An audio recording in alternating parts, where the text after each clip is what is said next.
Rigor Mortis by Pax Arsenal. 9th of December 1941. I stayed by Mr. Brahms' side when the men fled. A pursuit was the least of my worries. It was no use. People shouted and ran out of the tavern, yet I held his lukewarm body as close as I could as it slipped into a frozen carcass. His upper head was missing. It was horrendous. Bits of his crown stuck out of the broken flesh, parts of his skull scattered throughout the bar. While mourning out of shock, his warm blood poured and soaked into my uniform, but I didn't care. He was dead. Before I knew it, reinforcements arrived. After the carcass got wrapped and handed over to the morgue, the police lent me a fresh set of clothes they had on hand. They offered to wash my blood-stained uniform, to which I declined. Not even I could identify the source of paranoia and stress. Was it the firearms or was it the corpse? I had no idea. They say that the worse the battle, the fewer people remember. I'd say it could have been the corpse. 10th of December 1941. My train of thought has been disrupted numerous times since the accident. I told the press to leave my involvement out of the newsletter and in any form of media. It would have been a hassle. Still, they questioned me for personal remarks about my late employee. I could not answer. I barely knew him despite being so close. He is a good employee. He was a good employee. Mr. Brahms seldom talked and kept to himself. He was a private person who didn't speak about his personal life. Mr. Brahms never gave me emergency contacts. As far as I knew, both his parents were gone. Be it passed or moved, I did not know. There were no friends or lovers either. He rarely chatted with the staff. There were times I wish he could have been more talkative. Despite his neutral demeanor, his expression always felt tired when they came around. It was very depressive. I have decided to close the pub for a few months, if that's fine with you, Mr. Brahms. 11th of December, 1941.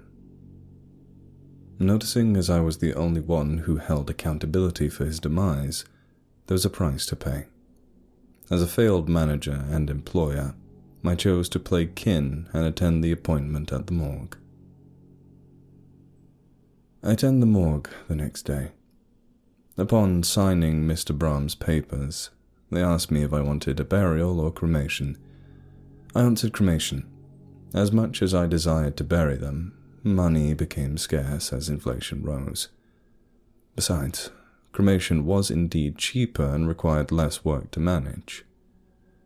Though the morgue notified me with an absurd statement, I requested to see the body. They kept saying his wounds never stopped bleeding. It seemed ridiculous when I first heard it. A corpse whose injuries never ceased percolating. What a statement. I informed myself when we headed towards the mortuary's cold chambers. I haven't seen Mr. Brahms since the tragedy. The thought of his corpse lying there, frigid and quiet, terrified me. The mortuary assistant was already there when we arrived. The room felt flat and dim. The surrounding area grew colder as I walked closer to the center of the room. I dared myself not to look up, but I did anyway. And there it was, underneath rotten gauze, laid the corpse of my former employee. They did not lie. As opposed to his body, his head was left open and damp. Blood. Blood flowed ever so slowly out of his wound and into a bucket carefully placed underneath to catch it. The bucket remains half full. I stayed by his corpse, observing it with empty thoughts and tempered emotions. The sound of his blood trickling into the bucket triggered every nerve in my body. A few minutes later, amid silent daydreams in the corner of my eyes, I saw it move. I saw his body move. Mr. Brahms' fingers twitched 2 times. I insisted it did. He was still alive. The mortician disclosed my claims, stating it was only a scientific phenomenon. Rigor mortis was the stiffening of the body's muscles after 12 or so hours. The body had only been decomposing a few hours ago. It was only natural that his muscles tense and retracted. Their explanation calmed me down. After additional random jolts in the deceased later, I couldn't bear it anymore. I decided to leave. In the cold room, I prayed for Mr. Brahms' safe trip to heaven and bidded farewell to the morticians. Cremation will suspend until the blood ceases leaking. They allowed me to pick a date, December 18th. I went back to my house, promising to visit another day. On my way to the tram, succumbed emotions finally unraveled. He wasn't alive. Unfortunately, he wasn't alive. 25th of December, 1941. Gone. Dr. Brahms' corpse was gone. I blinkered with the morgue staff and fought myself in a battle of my anger and despair. It hadn't been a week. Furthermore, cremation had ceased entirely. Now the body's gone. Disappeared into thin air, the mortician said. How could they lose a corpse? It's not like it could have walked away and vanished. I could have sued.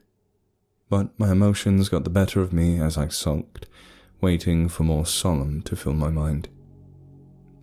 In the end, I didn't bother to argue with them anymore. What's the point? There was little to no energy left to care. With a heavy heart, I bought a gravestone for Mr. Brahms and positioned it in the Sleepy Hollow Cemetery near the Headless Horseman Bridge. I love that story. I figured with such coincidence, both Hessians died from a horrible fate and the loss of their heads. It acted as a substitute for the missing body. There was no casket to lay for the empty ground.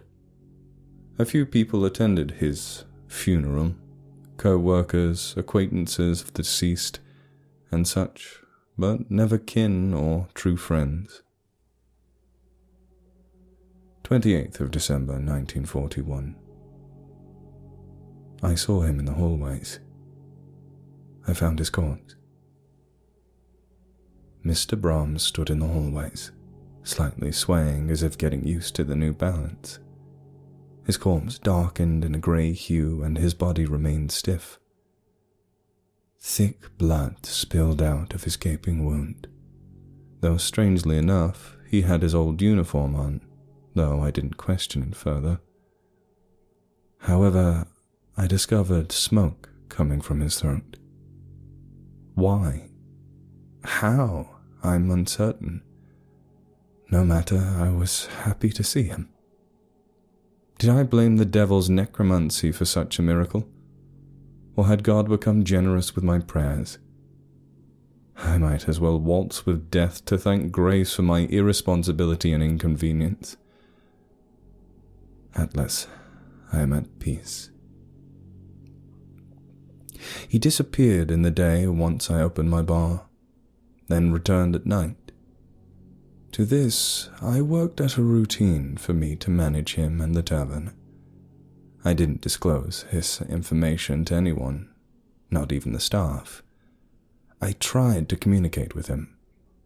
It didn't seem to reach him as he ignored my pleas and questions. He wandered across rooms and halls, neglecting my advances, which were acceptable to me.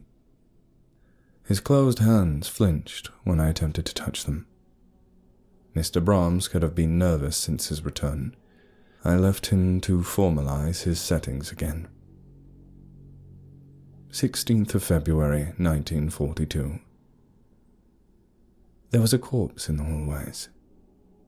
It wasn't Mr. Brahms. It was someone entirely new. I couldn't tell who it was. His face had stood mauled with his abdomen spilling out. Skin immaturely ripped as I found a piece of Mr. Brahms' flesh near him. His fingers grew damp with blood from dents in the crooked nails. The shirt had been yanked and ripped. This man struggled before he passed. Did Mr. Brahms do this? Why did he do it? The fresh carcass hadn't been my first, yet Mr. Brahms wasn't my first either. I had seen worse. Of course, I couldn't let it stay in my pub. Police would have to investigate, and the thought of them finding Mr. Brahms' corpse roaming made my heart drop. I couldn't let them discover him. I didn't want them killed. Why did I have to choose between the living and the dead? 4th of March, 1942. It had been 3 weeks. 1 week since I disposed of the body. 2 since 2 more appeared. Same situation, identical manner, but in different places. 1 man and 1 woman. I dumped their bodies into the Hudson River after sawing their flesh into miniature sizes for the fish to consume. The bones were left to sit in caustic soda and water. The bone hulls were the result of dissolving said carcasses. I scattered them into the land, once they were dry. The Lord would have smitten me for my iniquities, yet I loved Mr. Brahms too much to let him go. That night he would roam the bar. He did nothing in particular. I kept my eyes on him after he butchered those 3, yet I never caught him despite the conspicuous assumptions. He wouldn't let me see him kill. Would he kill me too? 6th of October, 1943. People started to grouse about my pub. More people started going missing from the town. More started chattering about it. Mr. Brahms brought in more bodies. They noticed Mr. Brahms' foul scent. I pushed to mask the smell with bleach and sanitizer, anything I could find.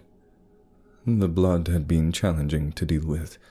Dark stains appeared, and I would mop and scrap the wooden boards morning and night before opening time. My staff worried about my deteriorating health. I cannot rest in the kidnapping and manslaughter of the undead, for the undead. Dignity swept underneath my soul once I vowed to keep him safe. His hauntings became more abrupt, and it remained a task to maintain his existence secrecy. He had several mental breakdowns in one sitting. The bar itself moved and caved. The walls creaked, and floors hollowed through attempted assassinations. I made sure destruction was kept underground. However, silence couldn't hold forever. Would I get rid of such a blight was what I would have asked if I had the strength to face my late employee again. Everything I had witnessed and experienced felt absurd or unreal, the equivalent of a fever dream, a nightmare. While tending to Mr. Brahms' mess, in my mind there was one question I longed to ask him. Are you happy, Mr. Brahms? 11th of April, 1945. Dear Mr. Brahms, or to whom it may concern, after unfaithful events of disturbances in the tavern, I do not have the will to continue with the business. I've been patient with your destruction, yet I can no longer tolerate it. Words could not describe how heartbroken I am to see you like this. When I saw you in the hallways, I could not bear the remorse I have upon your death.